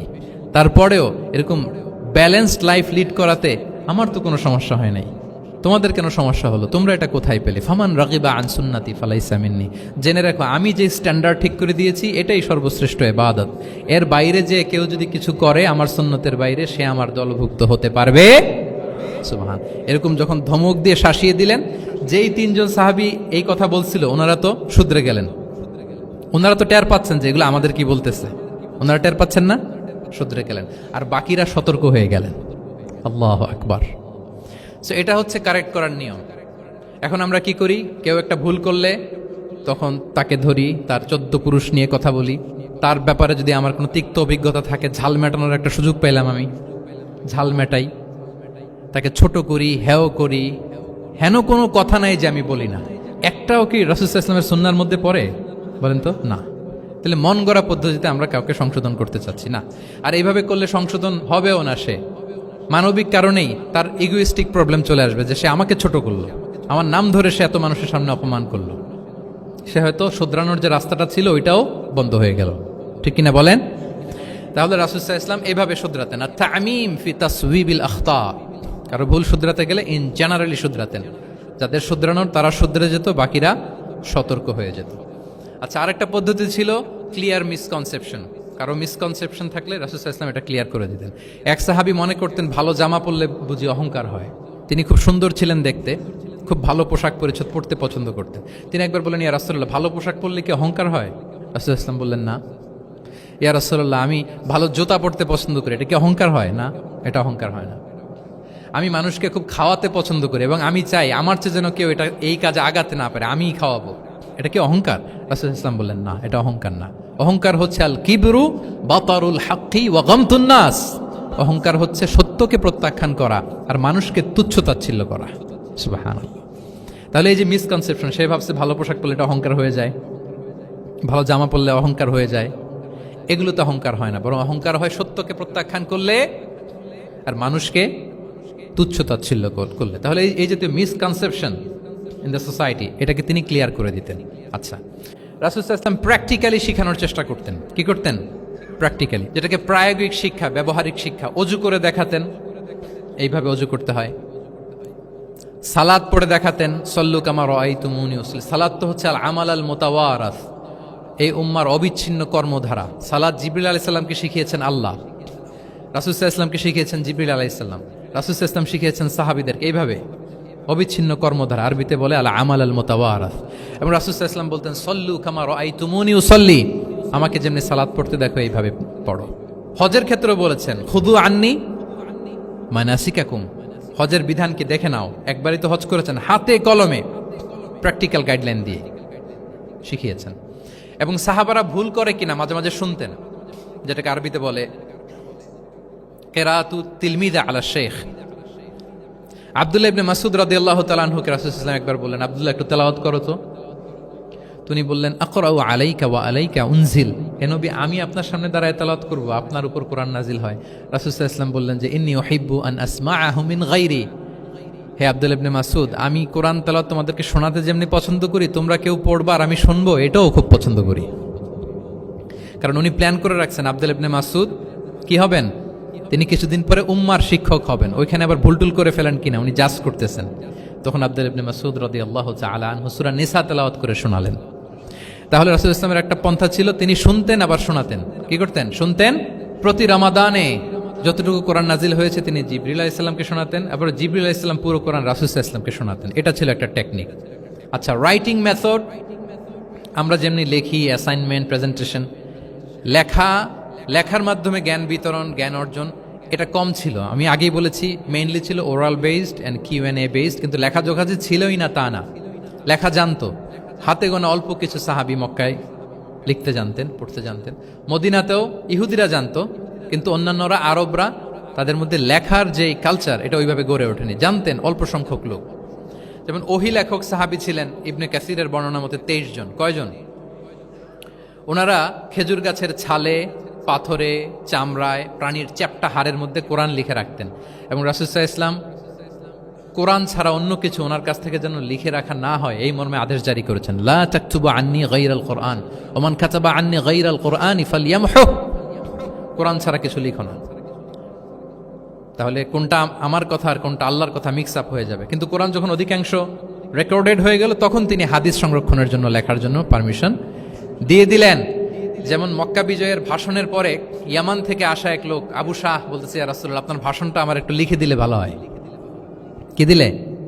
লিখে দিলে। রাসূল ইসলাম সাহাবাদেরকে বললেন, উক্তুবু লি আবি শাহ, ঠিক আছে, এই ইয়ামানি ভিজিটর, তাকে আমার ভাষণটা তোমরা লিখে দাও। তাহলে এই লেখার পদ্ধতিটা খুব কম ছিল। রাসূল সাল্লাল্লাহু আলাইহি ওয়াসাল্লাম নিজে লিখতেন না, কাতেবে ওয়াহিদের দিয়ে লেখাতেন, কোরআন লেখাতেন। 7ম হিজরিতে যখন সুপার পাওয়ারদেরকে চিঠি লিখিয়েছিলেন, কাতেবে ওয়াহিদদেরকে দিয়ে চিঠি লিখিয়েছেন, এটা রাসূল সাল্লাল্লাহু আলাইহি ওয়াসাল্লাম করতেন। আচ্ছা, সফট স্কিল ডেভেলপমেন্টের ব্যাপারে রাসূল সাল্লাল্লাহু আলাইহি ওয়াসাল্লাম উদ্বুদ্ধ করেছেন। লার্নিং ফরেন ল্যাঙ্গুয়েজ, যেটা কমিউনিকেশন স্কিল, ভাষা জানা, এটা খুব জরুরি। আরবি, ইংরেজি, বাংলা, 3টা ভাষা জানেন কে কে? দেখি ছাত্রদের মধ্যে প্যারালাল, লাইক নেটিভ আর নেয়ার নেটিভ, 5-7 জন আছে না? ল্যাঙ্গুয়েজ আরো ভালো জানতে হবে। আরবিতে একেবারে ফ্লুয়েন্ট হইতে হবে, ইংরেজিতে ফ্লুয়েন্ট হইতে হবে। এই 2টা ল্যাঙ্গুয়েজ যদি আপনার হাতে থাকে, you can win the world for sure, I am telling you. গোটা বিশ্ব আপনি জয় করে ফেলতে পারবেন। তাহলে আইআইইউসি তো এটার একটা সেন্টার, খুব চমৎকার সুযোগ এখানে আছে আরবিতে মাস্টার হওয়া, ইংরেজিতে মাস্টার হওয়া। তাহলে সফট স্কিল ডেভেলপমেন্টের ব্যাপারে রাসূল সাল্লাল্লাহু আলাইহি ওয়াসাল্লাম উৎসাহিত করেছেন। কিভাবে? ইহুদিরা যখন চিঠি লিখতো, কোন ভাষায় লিখতো জানেন? হিব্রু ভাষায়, হিব্রু ল্যাঙ্গুয়েজে। এখন এইটা বোঝার জন্য রাসূল সাল্লাল্লাহু আলাইহি ওয়াসাল্লাম এক ইহুদিকে হায়ার করতে হইতো, যে তুমি একটু পরে বলো তো ওরা কি লিখলো।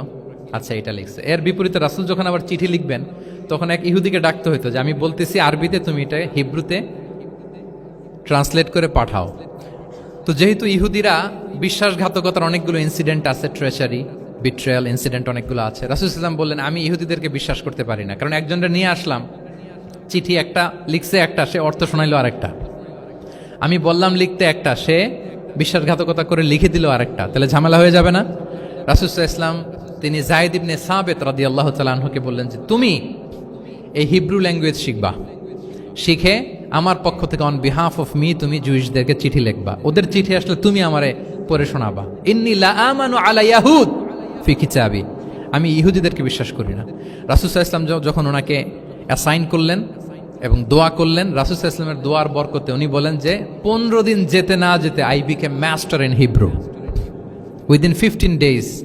15 দিন যেতে না যেতে আমি হিব্রু ভাষায় পণ্ডিত হয়ে গেলাম।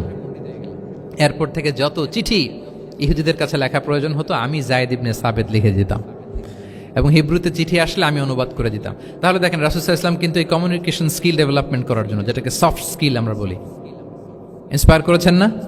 তাহলে ল্যাঙ্গুয়েজ শিখবেন আপনারা, কি বলেন? শুধু আরবি ইংরেজি না, পারলে জাপানিজও শিখেন, চাইনিজও শিখেন, অনেক কাজে লাগবে। অ্যাটলিস্ট অ্যারাবিক এন্ড ইংলিশ, ইনশাল্লাহ বলেন। সবাই বলেন নাই? মাশাআল্লাহ, তাবারাকাল্লাহ। রিজনিং, মারিফাতুল ইল্লা, শুধু একটা লিগ্যাল অপিনিয়ন জানিয়ে রাসূল সাল্লাল্লাহু আলাইহি ওয়াসাল্লাম ক্ষান্ত হতেন না। কেন এটা হালাল, কেন হারাম, রিজনিং শিখিয়েছেন তিনি। এটা দীর্ঘ আলোচনা, ফিকহের আলোচনা, ওইদিকে যাব না, জাস্ট বলে রাখলাম পয়েন্টগুলো। ইমোশনাল ইন্টেলিজেন্স তিনি ইউজ করেছেন শিক্ষাদানের ক্ষেত্রে, অর্থাৎ আবেগ অনুভূতিকে নাড়িয়ে দিয়ে ছাত্রকে ইমোশনাল বানিয়ে তারপরে মেসেজ দেয়া। সুবহানাল্লাহি বিহামদিহি।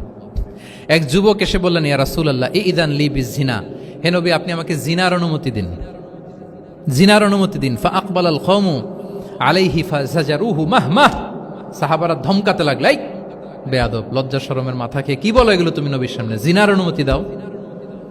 ওয়ালা তাকরাবুজ জিনা, আল্লাহ বলেন জিনার কাছেও যেও না, ব্যভিচারের কাছেও যেও না। তুমি নবীর সামনে এসে এই পাপের অনুমতি চাও? রাসূল ইসলাম কিছু বললেন না। একটু পরে যুবককে ডেকে বললেন, আতু হিব্বুহু লিবনাতিক, আচ্ছা তুমি যে জিনার অনুমতি চাইলে তোমার কন্যার সাথে কেউ এরকম আচরণ করুক, এটাকে তুমি পছন্দ করবে? সে বলল, লা ইয়া রাসূলুল্লাহ, কেউই পছন্দ করবে না এটা। আচ্ছা, আতু হিব্বুহু লি উম্মিক, তোমার মায়ের সাথে কেউ অপকর্ম করবে, এটা তুমি পছন্দ করবে? লা ইয়া রাসূলুল্লাহ, না। আতু হিব্বুহু লি উখতিক, তোমার বোনের সাথে কেউ এই কাজ করবে, তুমি পছন্দ করবে? সে বলে না। ঠিক তখন রাসূল সাল্লাল্লাহু আলাইহি ওয়াসাল্লাম বললেন, তুমি যে এই কাজের অনুমতি চাইলে, যার সাথে তুমি জিনায় লিপ্ত হবে, সে তো কারো না কারো মা, কারো না কারো বোন, কারো না কারো আদরের কন্যা, তাহলে কিভাবে তুমি এটা করতে চাও? যুবক লজ্জিত হয়ে গেল। এত লজ্জিত হলো, রাবি বলতেছে, ফালাম ইয়াকুন বা'দা যালিকাল ফাতা ইয়ালতাফিতু ইলা শাই, ওই রাবি বলতেছে এরপরে কোনোদিন এই যুবকরা ডানে বায়ে তাকাতেও দেখি নাই, স্ট্রেইট হাঁটতো। সুবহানাল্লাহ। রাসূল ইসলাম দোয়া করেছিলেন তার জন্য, আল্লাহুম্মা গফির যামবাহ ওয়া তাহহির কলবাহ ওয়া হাসসিন ফারজাহ, আল্লাহ তুমি তার গুনাহ মোচন করো, পাপ মোচন করো, আল্লাহ তুমি তার অন্তরকে পরিশুদ্ধ করো, আল্লাহ তুমি তার চরিত্রকে নিষ্কলুষ করে দাও। নবীর দোয়ার বরকতে চিরজীবনের জন্য নিষ্কলুষ পবিত্র তিনি হয়ে গেছেন। তাহলে দেখেন, তাকে অন্যভাবে বুঝাইলে হয়তো কাজ হইতে না, যখন তার নিজের উপর দিয়ে বোঝানো হলো। তোমার বোনের সাথে যদি হয়, তোমার মেয়ের সাথে যদি কেউ এটা করে, তুমি মেনে নিতে পারবা? এটাকে বলে ইমোশনাল ইন্টেলিজেন্সকে কাজে লাগিয়ে, মানুষের আবেগ অনুভূতিকে নাড়িয়ে দিয়ে, teaching by touching the heart, teaching by touching the emotions. Ibn Abi Salama তিনি বলেন, একবার রাসূল সাল্লাল্লাহু আলাইহি ওয়াসাল্লামের কোলে বসে, ছোটবেলায় কোলে বসার সৌভাগ্য আমার হয়েছিল, এবং আমাদেরকে খাবার দেয়া হলো, তো তিনি ছোট মানুষ, একবার এদিক থেকে খায় ওদিক থেকে খায়। রাসূল সাল্লাল্লাহু আলাইহি ওয়াসাল্লাম বললেন, ইয়া গোলাম, হে শিশু, সাম্মিল্লাহ, বিসমিল্লাহ বলো, ও কুল বিয়ামিনিক, বা হাতে না ডান হাতে খাও। দেখেন ছোটদেরকে কিভাবে শেখাতেন, তারবিয়া, চাইল্ড তারবিয়া। ওয়া কুল মিম্মা ইয়ালিক, তোমার সামনে যেটা আছে ওইটা খাও, এদিক থেকে ওদিক থেকে চারদিক থেকে নিও না। রাবি বলেন যে ফামা ঝালা তিলকা তু'মাতু বাদু, উনি বলতেছেন এরপর থেকে আজীবন আমার খাওয়ার স্টাইল এটাই হয়ে গেছে। নবীর ওই কথা আমার কানে ঘন্টার মতো বাজে, খাওয়া শুরু করলেই আগে আমি বিসমিল্লাহ বলি, ডান হাত দিয়ে নেই, আর আমার সামনে যেটা আছে ওইটা থেকে খাওয়া শুরু করি। দেখেন চাইল্ড তারিবিয়া কিভাবে করতেন। তাহলে এটিকেটস অফ হ্যাভিং ফুড কিভাবে খাবে রাসূল ইসলাম শিখালেন। আপনারা জানেন যে হাশিমি খানদান, মানে বনু হাশিমদের জন্য জাকাতের সম্পদ খাওয়া, রাসূল ইসলামের বংশের জন্য জাকাতের সম্পদ খাওয়া হারাম। তো একবার জাকাতের সাদাকার খেজুর ছিল স্তূপ করা, রাসূল ইসলামের নাতি হাসান রাদিয়াল্লাহু তাআলা আনহু, ছোট্ট মানুষ, এসেই ওই খেজুর নিয়ে খেতে আরম্ভ করলেন। দূর থেকে রাসূল ইসলাম দেখে বললেন, কেখ কেখ এরমি বিহা, কেখ কেখ মানে আমরা বাংলা যেটাকে ওয়াক্থু, ওয়াক্থু মানে থু মেরে ফেলে দাও। এটা বলে তিনি হাসান রাদিয়াল্লাহু তাআলা আনহুর মুখ থেকে খেজুরটা বের করলেন আর বললেন, আলা তা'লাম আন্না লা নাকুলু সাদাকা, মানে নানা ভাই, আদরের নানা ভাই, তুমি কি জানো না আমরা সাদাকার সম্পদ খেতে পারি না, তাড়াতাড়ি ফেলে দাও। মুখ থেকে টেনে যে খেজুরটা নিয়েছিলেন হাসান রাদিয়াল্লাহু তাআলা আনহু, সেটাকে রাসূল সাল্লাল্লাহু আলাইহি ওয়াসাল্লাম বের করে দিলেন। তাহলে এখানে কনসেপ্ট অফ হালাল এন্ড হারাম ছোটবেলা থেকেই নানা ভাইকে উনি ক্লিয়ার করে দিচ্ছেন। আব্দুল্লাহ ইবনে আব্বাস রাদিয়াল্লাহু তাআলা আনহু রাসূল সাল্লাল্লাহু আলাইহি ওয়াসাল্লামের কি ছিলেন সম্পর্কে বলেন, কি ছিল? সবাই বলেন আওয়াজ করে। কাজিন, চাচাতো ভাই। আরেকটা সম্পর্ক ছিল রাসূল সাল্লাল্লাহু আলাইহি ওয়াসাল্লাম ওনার, আর কি হইতো? খালু মাইমুনা বিনতুল হারিস রাদিয়াল্লাহু তাআলা আনহা, তিনি ছিলেন আব্দুল্লাহ ইবনে আব্বাসের খালা। আর যেহেতু রাসূল ইসলাম বিয়ে করেছিলেন, ফলে রাসূল ইসলাম ওনার সম্পর্কের আরেক সম্পর্কে কি হয়? খালু। তো উনি খুব ছোট ছিলেন, এত ছোট যে রাসূল ইসলাম যখন ইন্তেকাল করেন তখন ওনার বয়স ছিল 13। আব্দুল্লাহ ইবনে আব্বাসের বয়স তখন কত? 13। তো ফলে ছোট মানুষ প্রায় খালার বাসায় রাতে থাকতো এবং রাসূল ইসলামের আশেপাশে ঘুমাতো। একবার রাসূল ইসলাম ওয়াশরুম করতে গেলেন দূরে, এবং রাসূল ইসলামের অভ্যেস ছিল ওয়াশরুম সেরে এসেই অজু করতেন। তো উনি এসে দেখে ওনার অজুর পাত্রে কে যেন পানি রেখে দিস। জিজ্ঞেস করলেন কে রেখেছে? বলা হলো যে আব্দুল্লাহ ইবনে আব্বাস রেখেছে। রাসূল ইসলাম এত খুশি হলেন যে এখন যে আমার এটা দরকার, ছোট্ট আব্দুল্লাহ এটা বুঝে ফেললো। উনি ওনাকে জড়িয়ে ধরে একটা দোয়া করলেন, আল্লাহুম্মা আল্লিমহুল কিতাব, আল্লাহুম্মা ফাক্কিহু ফিদ্দীন ওয়া আল্লিমহু তা'বিল। আল্লাহ আপনি আব্বাসকে কিতাবের জ্ঞান শিক্ষা দেন এবং এই দোয়ার বরকতে উনি রঈসুল মুফাসসিরিন হয়েছেন। এই পৃথিবীতে যত মুফাসসির আসবে সব মুফাসসিরদের সম্রাট হচ্ছে আব্দুল্লাহ ইবনে আব্বাস রাদিয়াল্লাহু তাআলা আনহু। আচ্ছা, উনি কি শিখাতেন, কিভাবে শিখাতেন? তাহাজ্জুদের সময় রাসূলুল্লাহ সাল্লাল্লাহু আলাইহি ওয়াসাল্লাম নামাজে দাঁড়ালেন, আব্দুল্লাহ ইবনে আব্বাস এসে রাসূলুল্লাহ সাল্লাল্লাহু আলাইহি ওয়াসাল্লামের বাম দিকে দাঁড়ালেন। ছোট মানুষ ভাবছে আমিও যে নামাজ পড়ি। আচ্ছা বলেন তো, যদি দুইজন হয় নামাজে, একজন ইমাম আর একজন মুসল্লি, মুসল্লি ইমামের কোন দিকে দাঁড়াবে? কিন্তু আব্দুল্লাহ ইবনে আব্বাস দাঁড়াইছে কোন দিকে? বাম দিকে, কারণ উনি ব্যাপারটা জানেন না। তখন রাসূলুল্লাহ সাল্লাল্লাহু আলাইহি ওয়াসাল্লাম কি করলেন? হাত দিয়ে টেনে পিছন দিয়ে এনে ডান দিকে নিয়ে আসলেন। তাহলে রুলিংস অফ সালাতের সুন্নাহ কি, কিভাবে দাঁড়াতে হবে, এটা তিনি শিখালেন ছোট্ট আব্বাসকে, আব্দুল্লাহ ইবনে আব্বাসকে। এরকম অসংখ্য হাদিস আপনি সিরাতের পরতে পরতে, হাদিসের পরতে পরতে পাবেন, যে বাচ্চাদেরকে, শুধু যে যুবকদেরকে, তরুণদেরকে রাসূলুল্লাহ সাল্লাল্লাহু আলাইহি ওয়াসাল্লাম শিখিয়েছেন এমনটা না, বরং শিশুদেরকেও শিখিয়েছেন। এইভাবে রাসূলুল্লাহ সাল্লাল্লাহু আলাইহি ওয়াসাল্লাম এমন এক শিক্ষা পদ্ধতি আমাদের জন্য উপহার দিয়েছেন, যেটার মধ্য দিয়ে তিনি শ্রেষ্ঠতম প্রজন্ম, the best generation ever on earth, যেটা আমি শুরুতে বলেছি, এবং তার ধারাবাহিকতা এর পরের প্রজন্মকেও শ্রেষ্ঠ প্রজন্ম বলা হয়েছে। এর পরের প্রজন্ম, তিনটা জেনারেশন এই শিক্ষার, এই ওহির জ্ঞানের শিক্ষার ছোঁয়ায় তারা শ্রেষ্ঠ প্রজন্ম হয়েছে রাসূলুল্লাহ সাল্লাল্লাহু আলাইহি ওয়াসাল্লামের এই শিক্ষা পদ্ধতির মধ্য দিয়ে। আমরা যদি সামারি করি যে রাসূলুল্লাহ সাল্লাল্লাহু আলাইহি ওয়াসাল্লামের শিক্ষা পদ্ধতিটা কেমন ছিল, তাহলে বলতে হবে যে এটা উৎসাহমূলক ছিল, আশাব্যঞ্জক, কনফিডেন্ট বাড়ায়, ইন্সপায়ারিং ছিল। এটা কল্যাণকামিতায় ভরপুর ছিল, ওয়েল উইশিং ছিল। আমরা যেমনি কারো কথা শুনেই তার উত্তর দেই বা মাসালা বলে দেই, এরকম না। ইংরেজিতে এটাকে বলে এমপ্যাথেটিক। এমপ্যাথেটিক মানে খুব বেশি সুবিবেচক। He not only listen to the suffering of others, he use to feel it. তিনি ফিল করতেন। একজন এসে বলতেছে যে আমার এই সমস্যা, এটার এখন আমি কি করব? আমি জাস্ট বললাম এটার ইসলামী সমাধান এইটা, এটা হচ্ছে একটা। রাসূলুল্লাহ সাল্লাল্লাহু আলাইহি ওয়াসাল্লাম এরকম না, যে বলতেছে তার কষ্টটা তিনি ফিল করার চেষ্টা করতেন, ফিল করে তখন তাকে গাইডলাইন দিতেন। এটাকে বলে এমপ্যাথেটিক, ওয়েল উইশিং ম্যানারের, কল্যাণকামিতায় ভরপুর ছিল তার শিক্ষাদান পদ্ধতি। পরামর্শমূলক ছিল, যেখানে মেন্টরিং ছিল, কাউন্সেলিং ছিল। মানে শুধু টিচার হলে এটার আউটপুট একটা, কিন্তু if you work like a mentor, আপনি আপনার শিক্ষার্থীদেরকে মেন্টরিং করতেছেন, তাদেরকে কাউন্সেলিং করতেছেন, এটার আউটপুট হবে অন্যরকম। রাসূলুল্লাহ সাল্লাল্লাহু আলাইহি ওয়াসাল্লাম he worked as a mentor and counsellor for the সাহাবা। সুবহানাল্লাহ। রাসূলুল্লাহ সাল্লাল্লাহু আলাইহি ওয়াসাল্লামের দেওয়ার শিক্ষাটা ছিল বেসিক্যালি অ্যাডভাইজারি। আমরা মাঝে মাঝে অ্যাডভাইজারি নেই, দেখবেন বড় বড় নেতা লক্ষ লক্ষ টাকা বেতন দিয়ে অনেক বড় বড় উপদেষ্টা রাখে, তারা বিভিন্ন ধরনের অ্যাডভাইস দেয়। রাসূলুল্লাহ সাল্লাল্লাহু আলাইহি ওয়াসাল্লাম এই সার্ভিসটা সাহাবাদেরকে দিতেন। ওনার শিক্ষাটা ছিল অংশগ্রহণমূলক, মানে এঙ্গেজমেন্ট ছিল। একতরফা আমি বলে গেলাম অথবা একতরফা ওরা বলে গেল, এরকম না। জিজ্ঞেস করতেন, শুনতেন, শোনাতেন, প্রশ্ন করতেন, প্রশ্নের পিঠে প্রশ্ন ছড়ে দিতেন। ইন্টারেক্টিভ ছিল, পার্টিসিপেটরি ছিল, অংশগ্রহণমূলক।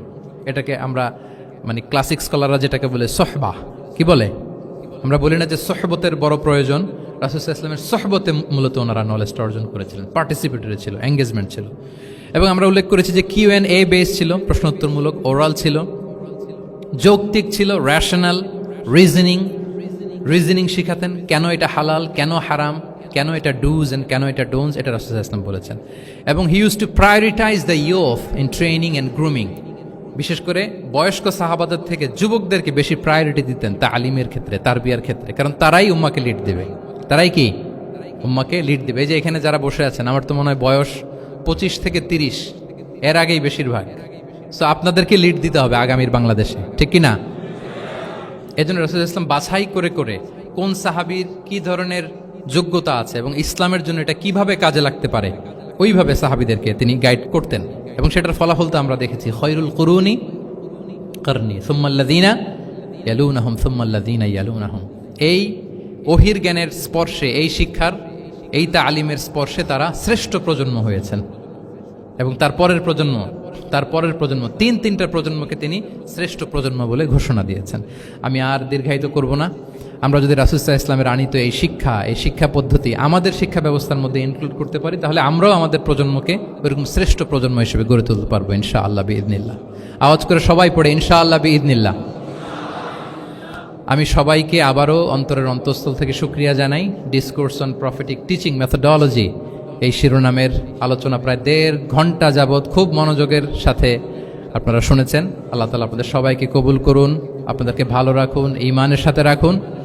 আমি অথরিটিকে আবারও অন্তরের অন্তঃস্থল থেকে ধন্যবাদ এবং মোবারকবাদ জানিয়ে আমার এই সংক্ষিপ্ত আলোচনা এখানেই শেষ করছি। হাযা মা ইনদি ওয়াল ইলমু ইনদাল্লাহি আলাইহি তাওয়াক্কালতু ওয়া ইলাইহি উনীব। আসসালামু আলাইকুম ওয়া রাহমাতুল্লাহি ওয়া বারাকাতুহু।